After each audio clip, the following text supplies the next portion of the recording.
ओम नमो भगवते वासुदेवाय। श्री कृष्ण गोविंद हरे मुरारे हे नाथ नारायण वासुदेव हे नाथ नारायण वासुदेव। श्रीमद् भागवत महापुराण के चतुर्थ स्कंद का चतुर्थ अध्याय आरंभ होता है। जैसा कि पिछले अध्याय में आपने सुना, माता सती जी ने जब देखा आकाश मार्ग से देवांगनाएं अपने अपने पतियों के साथ विमान पर आरूढ़ होकर पिता दक्ष के यज्ञ की ओर जा रही हैं, तो उन्होंने जब मालूम किया, पता लगाया, ये हमारे पिता के यहाँ कोई यज्ञ का आयोजन है। भगवान शंकर जी से कहती हैं, प्रजापतेस्ते ससुरस्य सांप्रतम निर्यापितो यज्ञ महोत्सव किल वयम च तत्र विश्राम भवामते यद्यर्थितामी विबुधा ब्रजंती। अर्थात आपके ससुर जी, हमारे पिताजी दक्ष ने यज्ञ का आयोजन किया है, सब देवांगना उधर ही जा रहे हैं, हमें भी जाना चाहिए। भगवान शंकर जी मना करते रहे, देवी हमारा अनादर हो सकता है, बिन बुलाए जाना ठीक नहीं है। किंतु सती जी भगवान शंकर के बार बार समझाए जाने पर भी दुविधा में हैं। पूरी तरह भगवान शंकर जी की बातों का निषेध भी नहीं कर पा रही हैं और न अपने आग्रह को छोड़ पा रही हैं। तो चतुर्थ अध्याय में के प्रथम श्लोक में मैत्री जी क्या कह रहे हैं? एतावदुक्त्वा वीरराम शंकरः पत्न्यंगनाशं ह्युभयत्र चिन्तयन् सुहृद्दिदृक्षुः परिशंकिता भवा निष्क्रामते निर्विशते द्युदाससा। सती जी बड़ी दुविधा में, जाऊं न जाऊं। तो मैत्री जी कहते हैं कि भगवान शंकर जी ने कहा, देवी हो सकता है तुम्हारा वहां जाकर जाने पर अपमान हो, और अपनों द्वारा किया जाने वाला अपमान जो है कई बार विनाश का कारण होता है, मृत्यु का कारण हो जाता है, तो इसीलिए तुम्हें जाने से बचना चाहिए। सती जी बड़ी दुविधा में। भगवान शंकर तो अपना पक्ष रख करके मौन हो गए। सती जी की स्थिति हो रही है कि जाऊं न जाऊं, कभी घर के बाहर कभी अंदर, कभी बाहर कभी अंदर। निष्क्रामति निर्विशति द्विधा ससा, अर्थात घर कभी, देखिए व्यक्ति जब दुविधा में होता है, परेशान होता है, उसके समझ में बात नहीं आती, करूं ना करूं, क्या करूं, तो कई बार घर के चक्कर लगाता है, कई बार वो बाहर जाता है, कई बार अंदर आता है। ये मानव स्वभाव होता है। अब सती जी सोचती हैं कि भगवान यानी पतिदेव की आज्ञा का अतिक्रमण करके पिता के यहाँ जाती हूं, तो कहीं ऐसा ना हो भगवान शंकर जी रुष्ट हो जाएं। हाँ, न जाऊं तो इतना बड़ा आयोजन है पिता के यहाँ, उस समय वंचित रह जाऊंगी। तो बड़ी दुविधा है। बंधुजनों से मिलने की इच्छा से में बाधा पड़ने से ये बड़ी अनमनी हो गई, असंतोष का भाव आया। वही आंखों में आंसू भरकर अत्यंत व्याकुल हो रोने लगी। उनका शरीर थर थर कांपने लगा और वे अप्रतिम पुरुष भगवान शंकर की ओर इस प्रकार रोषपूर्ण दृष्टि से देखने लगी, मानो क्रोध के मारे उन्हें भस्म ही कर डालेंगी। शोक और क्रोध ने उनके चित्त को बिल्कुल बेचैन कर दिया। स्त्री स्वभाव के कारण उनकी बुद्धि मूढ़ हो गई। जिन्होंने प्रीतिवश उन्हें आधा अंग तक दे दिया था, उन सत्पुरुषों के प्रिय भगवान शंकर को भी छोड़कर वे लंबी लंबी सांस लेती हुई अपने पिता के घर चल दी। सती को बड़ी फुर्ती से अकेली जाते देख श्री महादेव जी के मणिमान एवं मद आदि हजारों सेवक भगवान के वाहन वृषभ राज को आगे कर तथा और भी अनेकों पार्षद और यक्षों के साथ ले बड़ी तेजी से निर्भयता पूर्वक उनके पीछे हो ली। उन्होंने सती को बैल पर सवार करा दिया तथा मैना, पक्षी, गेंद, दर्पण और कमल आदि खेल की जो सामग्री हैं, श्वेत छत्र, चंवर और माला आदि जो राज चिन्ह हैं तथा दुंदुभी, शंख और बांसुरी आदि गाने बजाने के सामानों से सुसज्जित हो वे उनके साथ चल दिए। तदंतर सती अपने समस्त सेवकों के साथ दक्ष की यज्ञशाला में पहुंची। वहां वेदक ध्वनि करते हुए ब्राह्मणों में परस्पर होड़ लग रही थी कि सबसे ऊंचे स्वर में कौन मंत्रोच्चार करे। होता है कई बार यज्ञों में हम देखते हैं कुछ ब्राह्मण, उनकी प्रवृत्ति होती है कि अपनी विद्वता का प्रदर्शन कैसे किया जाए, तो बड़ा जोर लगाते हैं। तो वहां पर ब्रह्मर्षि और देवता लोग भी विराजमान थे। जहां तहां मिट्टी, काष्ठ, लोहे, सोने, डाब और चर्म के पात्र रखे हुए थे। वहां पहुंचने पर पिता के द्वारा सती की अवहेलना हुई, अनादर हुआ। यह देख यज्ञकर्ता दक्ष के भय से सती की माता और बहनों के अतिरिक्त किसी भी मनुष्य ने उनका कुछ भी आदर सत्कार नहीं किया, क्योंकि सबको इस बात का भय होता था हमने आदर भाव दिखा दिया तो दक्ष के दंड के भागी न बनना पड़े। अब देखिए, सती जी को देख करके उनकी बहनें और माता जी तो प्रसन्न हुई, किंतु अन्य कोई भी उनके सामने नहीं आया। सती जी ने पिता से अपमानित होने के कारण बहनों के कुशल प्रश्न सहित प्रेम पूर्ण वार्तालाप तथा माता और मौसियों के सम्मान पूर्वक दिए हुए उपहार और सुंदर आसन आदि को स्वीकार नहीं किया। सोचने लगी जब पिता के द्वारा ही अपमान मिल रहा हो, अन्यों के द्वारा दिया जाने वाला सम्मान मेरे लिए क्या मायने रखता है। सर्वलोकेश्वरी देवी सती का यज्ञ मंडप में तो अनादर हुआ ही था, उन्होंने यह भी देखा कि उस यज्ञ में भगवान शंकर के लिए कोई भी भाग नहीं दिया गया है और पिता दक्ष उनका बड़ा अपमान कर रहा है। इससे उन्हें बहुत क्रोध हुआ। ऐसा जान पड़ता था मानो वे अपने रोष से संपूर्ण लोगों को भस्म कर देंगे। दक्ष को कर्म मार्ग के अभ्यास से बहुत घमंड हो गया था। उसे शिवजी से द्वेष करते देख जब सती के साथ आए हुए भूत उसे मारने को तैयार हुए तो देवी सती ने उन्हें अपने तेज से रोक दिया और सब लोगों को सुनाकर पिता की निंदा करते हुए क्रोध से लड़खड़ाती हुई वाणी से कहा। सती जी कहती हैं, पिताजी, भगवान शंकर से बड़ा तो संसार में कोई भी नहीं है। वे तो सभी देहधारियों के प्रिय आत्मा हैं। उनका ना कोई प्रिय है ना अप्रिय, अतएव उनका किसी भी प्राणी से वैर नहीं है। वे तो सबके कारण एवं सर्वरूप हैं। आपके अतिरिक्त और कौन ऐसा है जो उनसे विरोध करेगा। आप जैसे लोग दूसरों के गुणों में भी दोष ही देखते हैं, किंतु कोई साधु पुरुष ऐसा नहीं करते।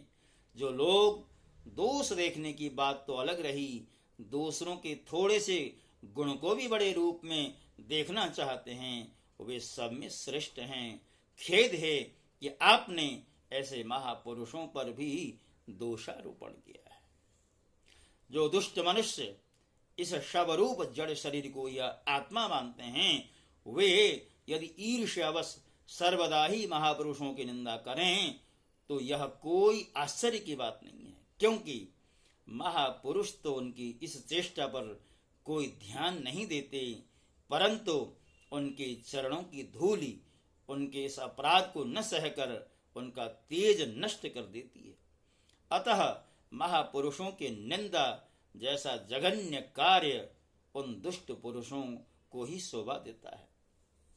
जिनका शिव या दो अक्षरों का नाम प्रसंगवश एक बार भी मुख से निकल जाने पर मनुष्य के समस्त पापों को तत्काल नष्ट कर देता है, जिनकी आज्ञा का कोई भी उल्लंघन नहीं कर सकता हो, उन्हीं पवित्र कीर्ति मंगलमय भगवान शंकर से आदेश करते हैं। अवश्य ही आप अमंगल रूप हैं, ऐसा साहस एक पुत्री अपने पिता के प्रति ऐसा रोष, ऐसा क्रोध दिखा रही है। अरे महापुरुषों के मन मधुकर ब्रह्मानंदमय रस का पान करने की इच्छा से जिनके चरण कमलों का निरंतर सेवन किया करते हैं और जिनके चरणारविंद सकाम पुरुषों को उनके अभीष्ट भोग भी देते हैं, उन विश्वबंधु भगवान शिव से आप बैर करते हैं। वे केवल नाम मात्र के शिव हैं, उनका वेश अशिव रूप, अमंगल रूप है। इस बात को आपके अतिरिक्त कोई देवता संभवतः नहीं जानते, क्योंकि जो भगवान शिव शमशान भूमिस्थ नरमुंडों की माला, चिता की भस्म और हड्डियां पहने, जटा बिखेरे भूत पिशाचों के साथ शमशान में निवास करते हैं, उन्हीं के चरणों पर से गिरे हुए निर्माल्य को ब्रह्मा आदि देवता अपने सिर पर धारण करते हैं। यदि निरंकुश लोग धर्म मर्यादा की रक्षा करने वाले अपने पूजनीय स्वामी की निंदा करें तो अपने में उसे दंड देने की शक्ति न होने पर कान बंद करके वहां से चले जाए। यदि शक्ति हो तो बलपूर्वक पकड़कर उस बकवाद करने वाले अमंगल रूप दुष्ट जिह्वा को काट डाले। इस पाप को रोकने के लिए स्वयं अपने प्राण तक दे, यही धर्म है। रामचरितमानस में भी बताया गया है, शंभु भगवान शंकर जी की, भगवान नारायण की जहां का अनादर होता हो, जहां निंदा होती हो, वहां ऐसी मर्यादा है, हो सके तो निंदा करने वाली की जीभ काट दो और ना कर सको तो अपने कान उंगली से मूंद करके वहां से निकल चलो। ये मर्यादा है। यहां सती जी भी यही बात बता रही हैं। आप भगवान नीलकंठ के निंदा करने वाले हैं, इसलिए आपसे उत्पन्न हुई इस शरीर को अब मैं नहीं रख सकती। यदि भूल से कोई निंदित वस्तु खा ली जाए, उसे बमन करके निकाल देने से ही मनुष्य की शुद्धि बताई जाती। जो महामुनि निरंतर अपने स्वरूप में ही रमण करते हैं, उनकी बुद्धि सर्वथा वेद के विधि निषेधमय वाक्यों का अनुसरण नहीं करती। जिस प्रकार देवता और मनुष्यों की गति में भेद रहता है, उसी प्रकार ज्ञानी और अज्ञानी की स्थिति भी एक सी नहीं रहती। प्रवृत्ति यज्ञ आदि और निवृत्ति शम दम आदि रूप दोनों ही प्रकार के कर्म ठीक हैं। वेद में उनके अलग अलग रागी और विरागी दो प्रकार के अधिकारी बताए हैं। परस्पर विरोधी होने के कारण उक्त दोनों प्रकार के कर्मों का एक साथ एक ही पुरुष के द्वारा आचरण नहीं किया जा सकता। पिताजी, हमारा ऐश्वर्य अव्यक्त है, आत्मज्ञानी महापुरुष ही उसका सेवन कर सकते हैं। आपके पास वह ऐश्वर्य नहीं है और यज्ञशालाओं में यज्ञान्न से तृप्त होकर प्राण पोषण करने वाले कर्मठ लोग उसकी प्रशंसा भी नहीं करते। आप भगवान शंकर का अपराध करने वाले हैं, अतः आपके शरीर से उत्पन्न इस निंदनीय देह को रखकर मुझे क्या करना है। आप जैसे दुर्जन से संबंध होने के कारण मुझे लज्जा आती है। जो महापुरुषों का अपराध करता है, उससे होने वाले जन्म को भी धिक्कार है। जिस समय भगवान शिव आपके साथ मेरा संबंध दिखलाते हुए मुझे हंसी में दाक्षायणी अर्थात दक्ष कुमारी के नाम से पुकारेंगे, उस समय हंसी को भूल कर मुझे बड़ी लज्जा ही होगी। मुझे ऐसा लगेगा कि भगवान मुझे चिढ़ा रहे हैं, मुझे बड़ा खेद होगा। इसलिए उसके पहले मैं आपके अंग से उत्पन्न इस शवतुल्य शरीर का त्याग कर दूंगी। मैत्री जी कहते हैं, कामादि शत्रुओं को जीतने वाले विदुर जी उस यज्ञ मंडप में दक्ष से इस प्रकार कह देवी सती मौन होकर उत्तर दिशा में भूमि पर बैठ गईं। उन्होंने आचमन करके पीत वस्त्र ओढ़ लिया तथा आंखें मूंद कर शरीर छोड़ने के लिए वे योग मार्ग में स्थित हो गई। उन्होंने आसन को स्थिर कर प्राणायाम द्वारा प्राण और अपान को एक रूप करके नाभि चक्र में स्थित किया। फिर उदान वायु को नाभि चक्र में से ऊपर उठाकर धीरे धीरे बुद्धि के साथ हृदय में स्थापित किया। इसके पश्चात आनंदिता सती उस हृदय स्थित वायु को कंठ मार्ग से भृगुटियों के बीच में ले आई। इस प्रकार जिस शरीर को महापुरुषों के भी पूजनीय भगवान शंकर ने कई बार बड़े आदर से अपनी गोद में बिठाया था। दक्ष पर कुपित होकर उसे त्यागने की इच्छा से महामनस्विनी सती ने अपने संपूर्ण अंगों में वायु और अग्नि की धारणा की। अपने पति जगत गुरु भगवान शंकर की चरण कमल मकरंद का चिंतन करते हुए सती ने और सब ध्यान भुला दिए। उन्हें उन चरणों के अतिरिक्त कुछ भी न दिखाई दिया। इसमें वे सर्वथा निर्दोष अर्थात मैं दक्ष कन्या हूं ऐसे अभिमान से भी मुक्त हो गईं और उनका शरीर तुरंत ही योगाग्नि से जल उठा। उस समय वहां आए हुए देवता आदि ने जब सती का देह त्याग रूप इस महान आश्चर्यमय चरित्र देखा तब वे सभी हाहाकार करने लगे। वह भयंकर कोलाहल आकाश में एवं पृथ्वी तल पर सभी जगह फैल गया।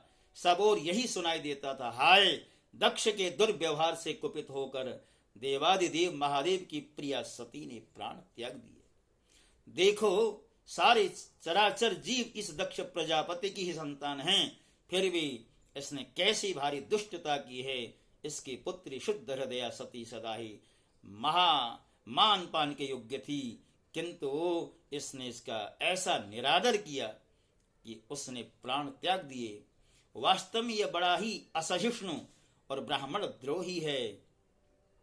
अब इसकी संसार में बड़ी अपकीर्ति होगी। जब इसकी पुत्री सती इसी के अपराध से प्राण त्याग करने को तैयार हुए तब भी इस शंकर द्रोही ने उसे रोका तक नहीं। जिस समय सब लोग ऐसा कह रहे थे उसी समय शिव जी के पार्षद सती का यह अद्भुत प्राण त्याग देख अस्त्र शस्त्र लेकर दक्ष को मारने के लिए उठ खड़े हुए। उनके आक्रमण का वेग देखकर भगवान भृगु ने यज्ञ में विघ्न डालने वालों का नाश करने के लिए अपहतम रक्ष इत्यादि मंत्र का उच्चारण करते हुए दक्षिणाग्नि में आहुति दी। अधर्यो भृगु ने ज्यों ही आहुति छोड़ी कि यज्ञ कुंड में ऋभु नाम के हजारों तेजस्वी देवता प्रकट हुए। इन्होंने अपनी तपस्या के प्रभाव से चंद्रलोक को प्राप्त किया। उन ब्रह्म तेज संपन्न देवताओं ने जलती हुई लकड़ियों से आक्रमण किया तो समस्त गुह्यक और प्रमथगण इधर उधर भाग गए। भक्तों, अब यहां सती जी का देह त्याग हुआ है। आगे भगवान शंकर जी को सूचना मिलेगी नारद जी के द्वारा। उसके बाद क्या कुछ होने वाला है ये प्रसंग आपको आगे के अध्याय में सुनाए जाएंगे। तब तक के लिए मैं आपसे विदा लेता हूं। आज होली का महापर्व है। आप सबको होली की बहुत बहुत शुभकामनाएं। एक बार पुनः मेरी ओर से निवेदन कि मेरे चैनल को जिन्होंने सब्सक्राइब नहीं किया है वो कृपया मेरे चैनल को सब्सक्राइब कर दें, बेल का आइकन दबा दें और मेरे सांदर्भिक विषय आपको अच्छे लगते हों तो मेरा उत्साह वर्धन करने के लिए वीडियो को शेयर भी कर दें तो आपकी बड़ी कृपा होगी। जय श्री कृष्ण।